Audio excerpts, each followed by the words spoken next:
Ce projet, on le contrôle à 97%, et il y a 3%, on ne peut pas les contrôler. Non. Là, c'était impossible de pouvoir déceler que c'était une expérience sociale. On a dû prévenir le 112. Est-ce qu'il y a un médecin dans la salle? Mais le tournage, c'est pas du tout ce qu'on voit dans la vidéo finale.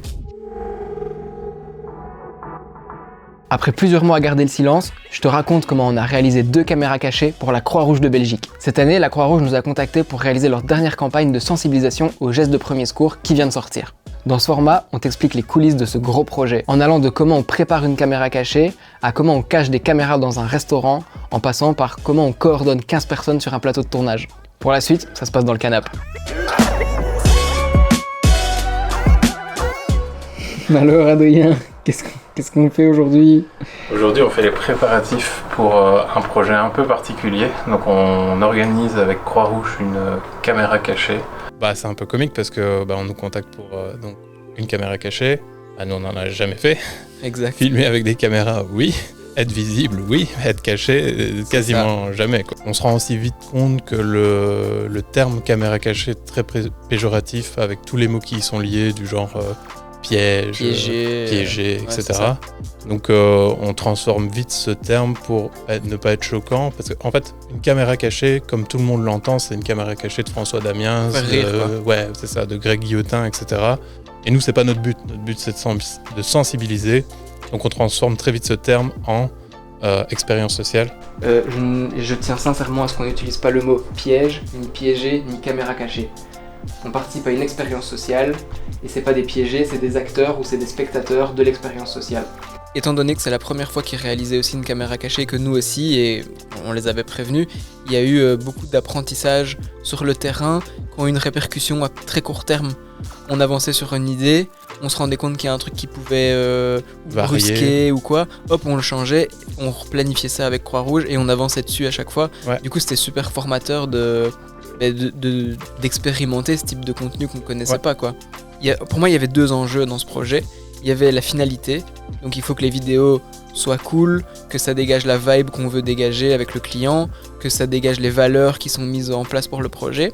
L'autre point ultra important, tout aussi important même, c'était que ça se passe bien pendant le tournage. Mais le tournage, c'est pas du tout ce qu'on voit dans la vidéo finale. Il y a beaucoup plus d'enjeux et on voulait que sur ces 2 aspects-là, ce soit nickel et que ça se déroule bien on va en parler après, mais on a mis plein de choses en place qui n'ont pas servi à la finalité. Le tournage a été super intense, que ce soit pour entreprise ou pour resto, mais la pré-production, c'était 90% du projet, quoi.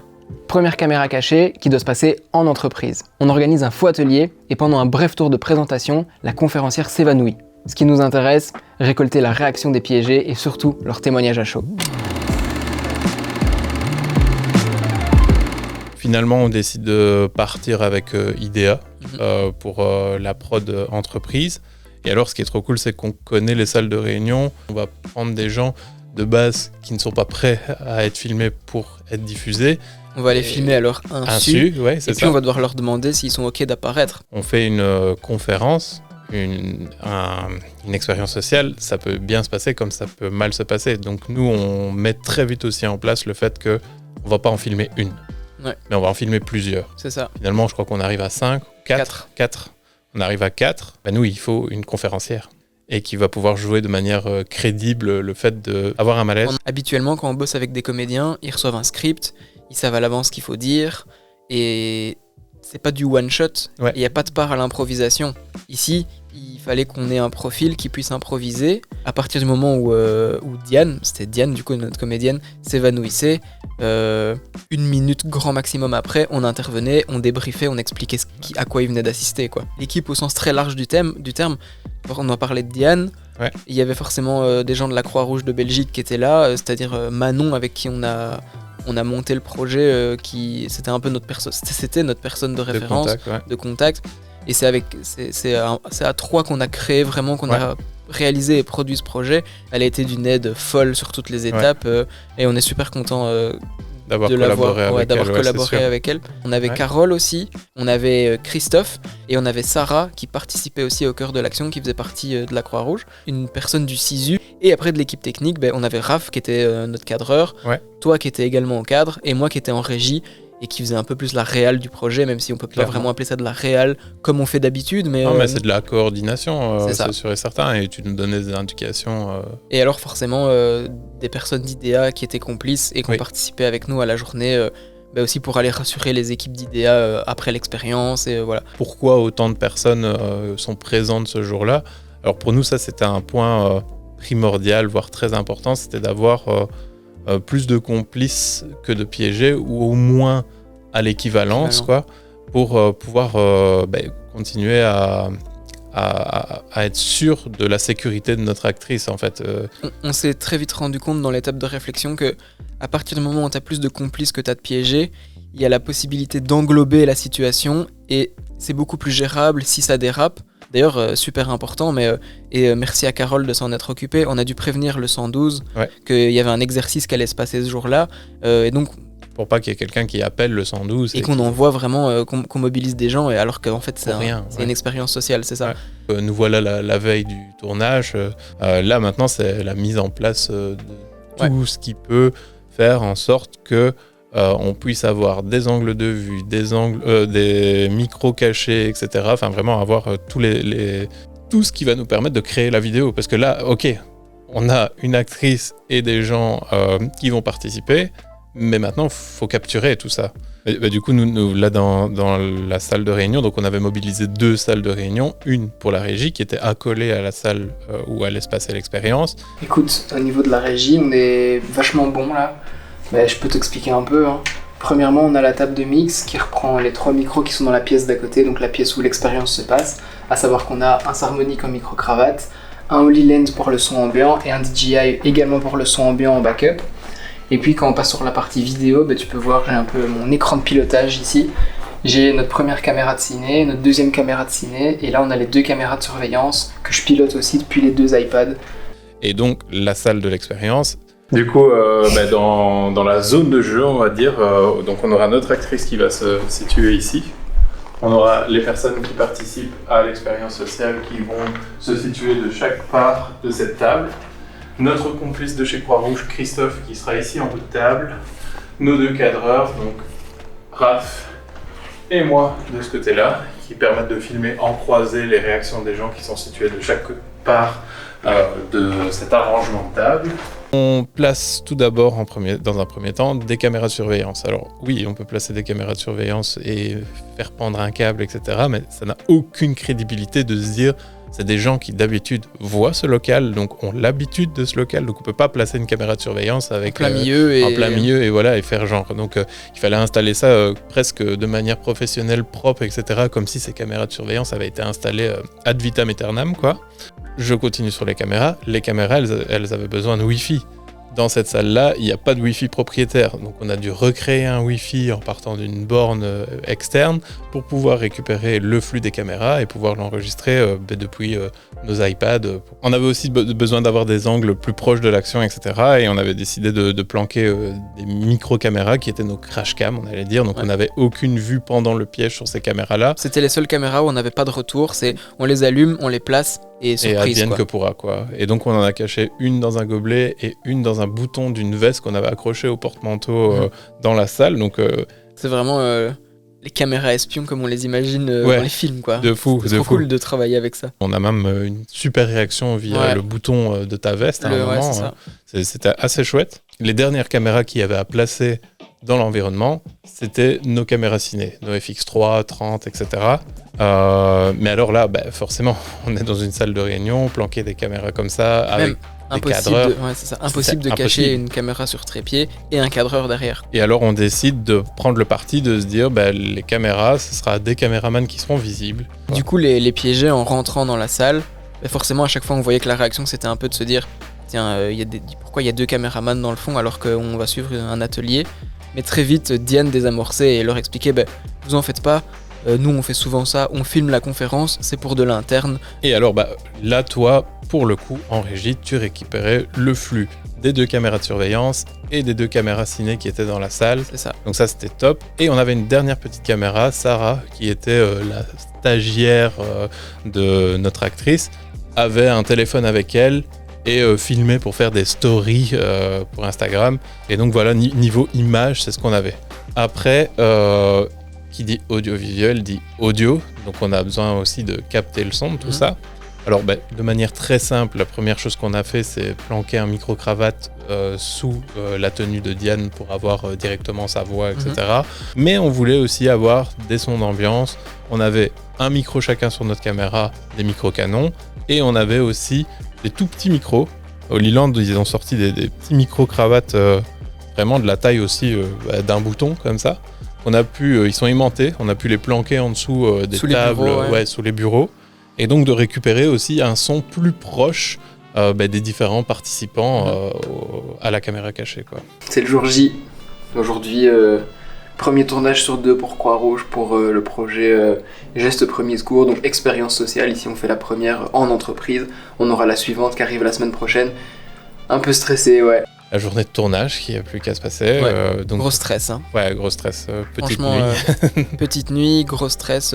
Pas trop stressé sur la finalité parce qu'on sait qu'on a tellement tout préparé, on a tellement tout anticipé à la technique, dans les préparatifs, que la vidéo sera cool, mais super stressé de est-ce que ça va marcher, est-ce que les gens vont bien réagir, est-ce qu'il ne va pas y avoir de choses imprévues, même si on a essayé d'être le plus prévoyant possible, quoi. On avait nos casques Leland pour donc moi je pouvais communiquer avec Adri et Raph, mais moi je pouvais vous diriger vu que j'avais les retours depuis les casques, insérer sur le visage, attention regarde elle, on dirait qu'elle est panique, ou enfin voilà, et ça a permis d'aller chercher vraiment les réactions qu'on voulait, quoi. Et alors du coup ce qui était cool, c'est pendant la session, on avait Christophe qui était là, qui était comme le collègue de notre actrice Diane, et du coup qui lui veillait à sa sécurité et aussi se permettait d'arrêter certaines personnes dans le cas où elle faisait des gestes qui pourraient porter à la sécurité de Diane. Et là je trouve que c'est intéressant peut-être d'expliquer donc comment le piège se déroule, l'expérience se déroule, on l'a un peu expliqué, hein. Formation, on fait le tour de présentation, très vite Diane simule un malaise. On prend un peu la température pendant 30 secondes à 1 minute. Les gens se rapprochent de Diane. Il y a des gens qui sont un peu plus pétrifiés parce qu'ils savent pas comment réagir. Les gens formés interagissent assez vite. Enfin, on a eu un peu de tout. Et comment on met fin, entre guillemets, à cette expérience, parce que c'était aussi un point super important dans le projet. Moi, je rentrais dans la pièce avec une veste Croix-Rouge, parce que mine de rien, on s'est rendu compte, comme je le disais au début, Croix-Rouge, dans l'inconscient collectif, c'est super rassurant en fait. Et j'étais accompagné, que ce soit pour entreprise ou pour resto, du personnel SISU. On vous écrit SISU exactement, SISU, ce que ça veut dire. Cette personne, c'est l'équipe de la Croix-Rouge qui nous a parlé de ce service et qui nous a dit que ça pouvait être intéressant de l'avoir avec nous. Et c'était ultra important au final quand ils nous ont expliqué ce que c'était que ces personnes soient présentes. En fait, c'est des personnes qui ont des mots super adéquats pour faire redescendre la température d'un coup. Et en cas de petit tracas ou en cas de nécessité un peu plus psychologique, elles savent comment intervenir, elles savent quoi dire.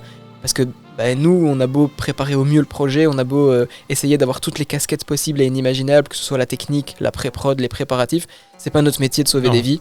Et après, nous, on posait la question si les gens étaient d'accord de participer à la vidéo et que leur visage apparaît. On a eu des oui, on a eu des non. Les noms ne sont pas apparus ou ont été floutés.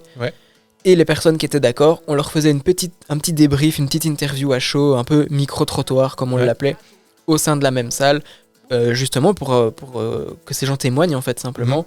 Et nous, c'est ça qui nous intéressait, c'était d'avoir leur ressenti sincère. Tout s'est relativement bien passé pendant la journée, on a eu des réactions plus fortes et des réactions moins fortes, c'est normal, c'était pour ça qu'on en faisait 4. Ce projet, on le contrôle à 97%. Et il y a 3%, on a beau danser sur notre tête, on ne peut pas les contrôler. Et c'est ceux-là qui nous angoissent. Qui nous stressaient, De base, on n'avait pas prévu Raph pour prémonter le projet, on comptait le faire nous. Mais moi, le lendemain du tournage entreprise, je te l'ai dit, je t'ai dit, j'ai tellement la tête dans le guidon avec ce projet, tellement participé à tous les aspects.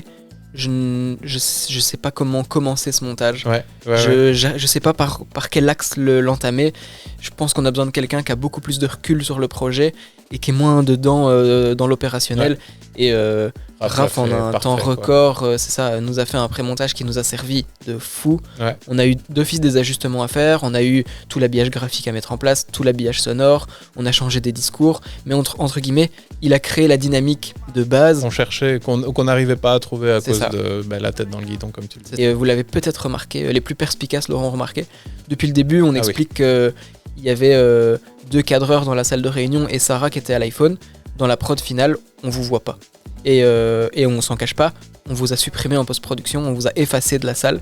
Et c'est pas parce qu'on veut cacher le fait que vous étiez là et qu'en fait c'était filmé, c'est parce que... C'est pour un souci de compréhension. C'est pour un souci de compréhension. N'importe qui voit la vidéo sur LinkedIn, sur les réseaux sociaux, doit se dire mais enfin, je comprends pas ce qui se passe. Pourquoi il y a des caméramans alors que c'est censé être une caméra cachée ? Parce que c'est pour le bien du projet, c'est pas pour mentir ou pour tromper quoi que ce soit. C'est pour sensibiliser. Deuxième vidéo, on passe au resto. Cette fois-ci, l'expérience prend place avec un papa qui vient fêter l'anniversaire de sa fille. Au moment du dessert, le papa s'étouffe avec son gâteau et sa fille, paniquée, appelle à l'aide. Première étape, trouver un restaurant qui est OK. Parce que trouver une entreprise qui était OK, ça a été relativement facile. Ouais. Trouver un restaurant, ça a été plus compliqué. Premièrement, il faut un lieu adéquat. Faut pouvoir cacher des cadreurs parce que tu mets pas de caméraman dans un restaurant, ça n'a aucun sens. Et là, on a Alix de la Croix-Rouge qui nous a recommandé d'aller voir un ami à elle qui est le Petit Bistrot à Jedogne. Loïc et Nicolas ont été d'une aide folle et super arrangeants. On a eu les clés du resto la veille pour pouvoir aller préparer les caméras. Enfin, ils ont été super cool, ils ont totalement compris la démarche et ça s'ancrait vraiment dans leur mood, je trouve. Ce qui fait que ça a bien fonctionné. Et pour le coup, on a travaillé avec Florent et Gabriella qui ont fait un travail exceptionnel de fou. Pour revenir sur la pré-production, il y a beaucoup de similitudes à la vidéo entreprise. On a dû cacher des caméras, on a dû installer des goulottes le long du mur avec des petits préparatifs. D'ailleurs, pour l'aspect pré-production, on est allé la veille à Jedogne, on s'est pris un petit B&B. On est la veille du tournage, on est à Jedogne, on a pris un logement pour être là la veille, aller voir un peu comment ça se passe ce soir déjà au restaurant pour prendre un peu l'ambiance. Donc là on est dans notre petit logement qu'on va avoir pour les 2 prochaines nuits, Adrien et moi. Je suis en train de mettre toutes les batteries à charger. C'est un peu devenu la centrale nucléaire là, je sais pas si tu vois mais... Et ce soir-là on a eu une soirée bricolage. Une soirée bricolage pour arriver à planquer. En fait on avait déjà repéré le lieu un mois à l'avance. On avait fait des repérages, on voyait plus ou moins où placer les caméras, on savait où allait se passer la zone d'expérience, etc. Mais il y avait des choses, des impondérables que je ne pouvais pas anticiper à ce point-là. Jusque dans les moindres détails, hein. Il faut absolument qu'il n'y ait pas un petit bout de bois qui dépasse et il faut que tout soit bien noir. On a quand même un métier original. Hein. Ouais, c'est sûr que quand de base tu te dis que tu vas placer des lumières pour faire de la vidéo ou que tu vas faire de la vidéo ou des trucs ainsi et puis finalement la veille d'un tournage à 20h45 t'es en train de faire une goulotte spécialisée pour tes caméras de surveillance pour ton tournage, c'est assez particulier. Allez, on a bien joué ici. Filmer, transpirer, la vraie vie quoi. Nous avec Raphaël, on était toujours les 2 cadreurs de ce projet et on était dans la cave à vin. En fait, quand on a été faire le repérage avec Benjamin, on a visité l'extérieur, l'intérieur, etc. Et quand on est rentré à l'intérieur, directement, j'ai eu un sourire aux oreilles. J'ai dit à Benjamin, c'est ici qu'il faut qu'on le fasse, quoi. En fait, il y avait une cave à vin qui avait une vitre pour voir les bouteilles qu'il y avait à l'intérieur, qui étaient placées juste à côté de tables de clients. Et je voyais déjà Raphaël et moi à l'intérieur en disant, il y a juste à mettre un film sans teint pour rendre cette cave à vin exploitable, donc qui nous permettait nous de voir de l'intérieur de cette cave vers l'extérieur, mais que de l'extérieur on ne nous voit pas. Et ça c'était vraiment... on pouvait pas mieux pour aller filmer les réactions des gens au plus proche. On est allé manger au resto la veille de l'expérience pour capter le mood, capter l'ambiance, voir un peu comment les clients réagissaient, voir un peu comment le service se faisait, est-ce qu'il y avait un coup de feu à une certaine heure, on a été un peu prendre la température, on est resté 2 bonnes heures, on s'est bu une bonne pinte On arrive là, à 6h du matin, ça pique. Ouais, et contrairement à Entreprise, où on avait eu toute la veille pour préparer la salle, là c'est pas le cas. Là c'est la matinée, quoi. Parce que forcément la veille, il y avait des clients, quoi. Donc installation de caméra de surveillance, installation du film sans teint, ça c'est gestion de toute la régie, ouais. Placement des petites caméras crash cam dans les pots à couvert, etc.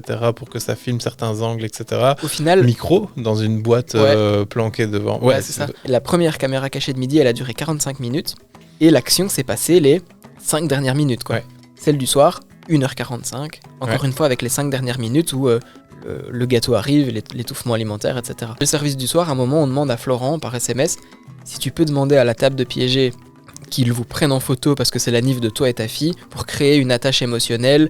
Bah, fais-le parce que ça va renforcer votre relation. Et bingo, ça a marché. Et au final, ça a vraiment créé un lien entre la table de piégés et la table de nos comédiens, que la maman qui était à cette table, tout de suite, dès qu'il y a eu l'étouffement alimentaire simulé, elle s'est levée et elle nous l'a dit par après qu'elle avait aucune idée de quoi faire, mais elle voulait aider Florent parce qu'il y avait eu cette accroche qu'on avait réussi à créer. Et donc j'ai essayé d'agir juste, voilà, comme je pouvais, aider un tout petit peu. Et autre point qu'on a réussi à mettre en place pour créer une attache émotionnelle, cette fois-ci avec tout le restaurant, c'est le joyeux anniversaire. Quoi.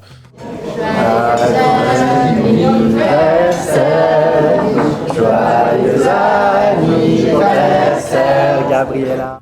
Là, pour le coup, la journée de tournage, on a eu des réactions, mais de dingue, quoi. Et des profils dans la salle inattendus totalement, quoi. On s'est retrouvé avec, juste à côté de Florent, une table avec un pompier.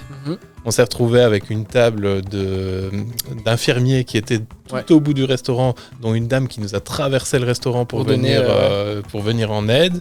On a eu au soir du coup une dame qui a réagi directement, mais qui a eu des gestes où elle a directement appelé est-ce qu'il y a un médecin dans la salle, machin. Elle a fait le peu qu'elle connaissait, elle a essayé de le mettre en pratique. Là, c'était impossible de pouvoir déceler que c'était une expérience sociale, je trouve. Autant dans celle d'entreprise, il pouvait y avoir un doute pour les participants. Parce qu'on voyait les cadreurs, que voilà. Autant là, vous étiez planqués comme jamais, les micros étaient... Enfin, c'était impossible de savoir, quoi. Le tournage resto, il a été génial. Des retours qu'on a eu en fin de projet de par la Croix-Rouge, de par tous les gens qui étaient là, de par les réactions qu'on a eues des piégés, de par comment la technique a fonctionné, enfin tout a roulé. Et c'est pas que en entreprise ça a moins roulé, c'est juste qu'il y avait une vibe complètement différente. Et puis c'était le dernier jour de tournage, donc il y avait un peu ce truc de ok, c'est bon, on a réussi, ça marche, quoi. C'est la finalité. Et d'ailleurs, on a fini par boire un verre avec l'équipe de la Croix-Rouge en fin de projet pour célébrer le fait que c'est bon, ça marche, on a réussi, quoi. Ouais, pour nous, ça représentait 2 mois et demi de travail, quoi. C'était un peu une signature avant la post-prod, forcément, on a fait 2 mois et demi de travail pour ça et tout s'est bien passé. Il n'y a pas eu d'accident, quoi que ce soit, donc ça, c'était top de chez top. Ouais. Je suis super fier de nous sur le fait que de A à Z, il n'y a pas eu de couac. Les clients ont toujours se sont sentis rassurés. Et tout le monde, que ce soit leurs équipes ou la nôtre, on a toujours fait en sorte que tout soit dans les meilleures conditions et tout. Et ça, j'en suis vraiment fier. Sur la finalité, que ce soit la vidéo entreprise, que ce soit la vidéo resto, je suis vraiment fier de ce qu'on a réussi à sortir. J'espère que la campagne va faire son petit bonhomme de chemin et que ça va porter ses fruits, parce que je trouve que on a de beaux résultats avec bourré d'émotions, bourré de témoignages poignants aussi, de sincères en plus, parce qu'avec les témoignages qu'on allait récolter de ces gens-là à chaud, c'était vraiment sincère. Nous en plus, c'était ultra proche, enfin c'est même pas ultra proche, c'était vraiment pile aligné dans nos valeurs à nous.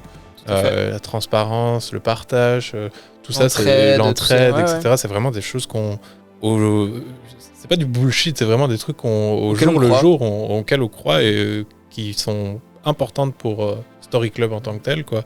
Donc je suis trop content d'avoir participé au bon déroulement de ce projet et à la réalisation de ce projet. Ouais, de fou. Encore bien, ouais, Jean. Ouais, bien joué, frérot.